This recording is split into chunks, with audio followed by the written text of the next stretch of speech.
En este vídeo vamos a ver cómo se realiza el intercambio de datos con TCP y cuáles son los mecanismos de este protocolo para aportar fiabilidad a la comunicación.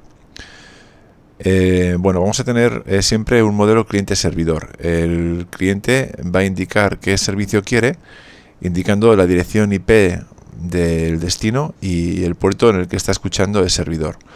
Los puertos van a ser números que están entre 0 y 65.535. El motivo es que en la cabecera de TCP hay 16 bits para identificar los puertos, con los cuales podemos conseguir 65.536 combinaciones. Los primeros puertos, del 0 al 1023, están estandarizados y luego hay una serie de puertos que son, digamos, de libre utilización, que son puertos bastante más, con un valor bastante más elevado. En UDP los valores de los puertos se repiten, pero los datos no se mezclan, es decir, se pueden establecer comunicaciones por UDP y por TCP utilizando los mismos puertos y realmente serían comunicaciones independientes. Entonces tenemos que el cliente solicita en su sistema un número de puerto para uso propio. Bien, suponiendo que tenemos un servidor en la dirección IP 192.168.1.1 y escuchando en el puerto 80, lo cual indica que normalmente sería un servidor HTTP, vamos a ver cómo se comportaría un cliente que estuviera en la dirección IP 192.168.1.15. Nos podemos imaginar la comunicación como el sistema de telefonía antiguamente, en el que se hablaba con la operadora para pedir el número para darle el número con el que queríamos hablar. En este caso el cliente hablaría con la operadora, con el sistema operativo, y pediría un número de puerto para realizar una conexión externa. Supongamos que la operadora le indica que el puerto libre es el 33.580. Bien, a continuación el cliente digamos que reserva ese puerto para la comunicación que va a llevar a cabo a continuación y se pone en contacto con el servidor indicándole que se quiere conectar con el puerto 80 desde su puerto 33.580.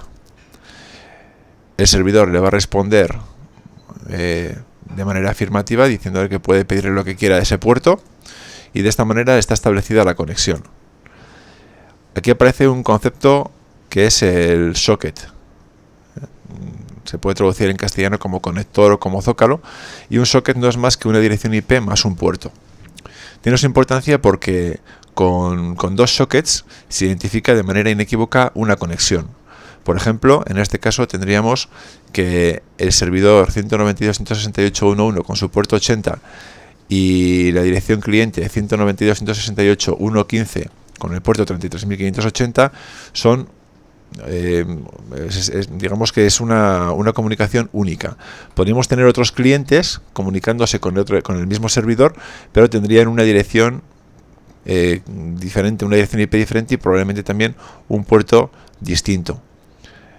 Aunque la dirección IP del destino y el puerto del servidor fueran el mismo. Bien, en cuanto a los mecanismos de fiabilidad aportados por TCP para evitar pérdidas y duplicados y asegurar el orden, tenemos que en primer lugar se utiliza la numeración y confirmación. Es decir, vamos a ver que todos los bytes tienen un número de secuencia y en la cabecera del segmento se indica el primer número de secuencia. Hay que tener en cuenta que el segmento es el paquete de datos utilizado en TCP. Entonces se usa una confirmación positiva con retransmisión. ¿Qué quiere decir eso? Que cada vez que se recibe un número de secuencia con una serie de datos, el receptor va a indicar con un paquete ACK, un acknowledge, la confirmación o la recepción correcta de esos datos, ¿no? Si no se recibe, si el emisor no recibe un ACK en un plazo determinado, entonces se retransmitirá. Y esto hace que si ese paquete de confirmación ACK tarda un poco en llegar, pues el receptor puede decidir que tiene que volver a enviar la información y puede que el receptor se encuentre con segmentos duplicados. El funcionamiento sería el siguiente. Supongamos que se envían bytes del 1 al 30 y en recepción, pues bueno, se reciben correctamente. Entonces lo que ocurriría sería que el receptor enviaría de vuelta un paquete ACK indicando que se han recibido todos esos bytes. En un momento dado, el emisor quiere enviar los paquetes del 31 al 50. Por lo que sea, esa información no llega y entonces en un plazo de tiempo determinado se considera que la información se ha perdido y se procederá a la retransmisión. A continuación, si se recibe correctamente, pues bueno, se enviará el ACK y se dará por buena la transmisión de esos bytes.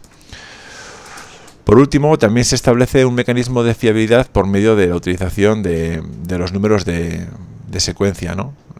Bueno, en definitiva, el funcionamiento de las cabeceras es lo que permite que haya fiabilidad.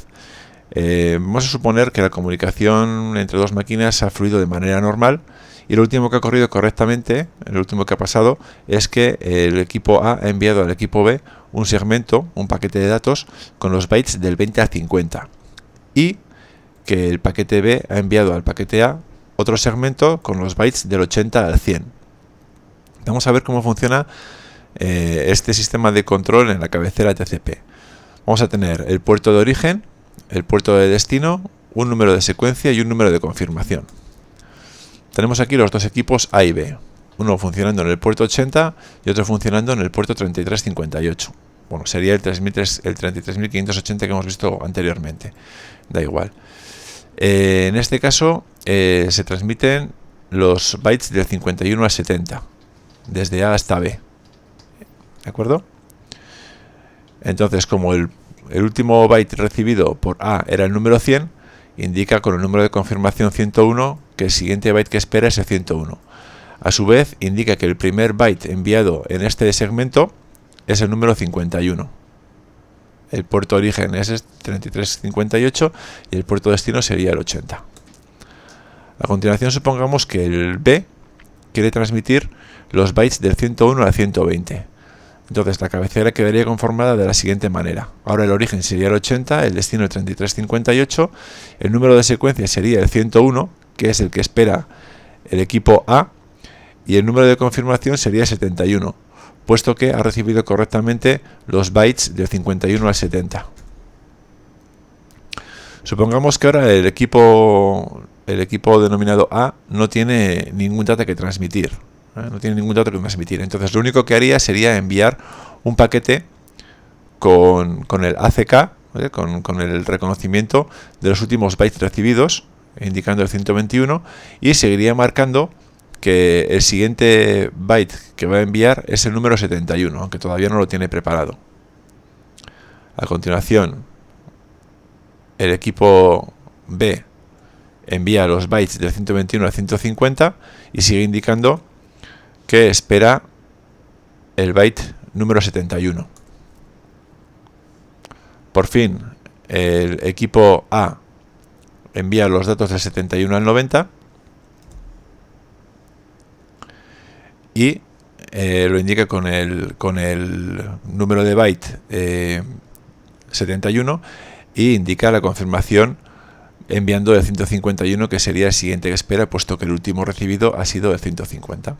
Eso sería todo.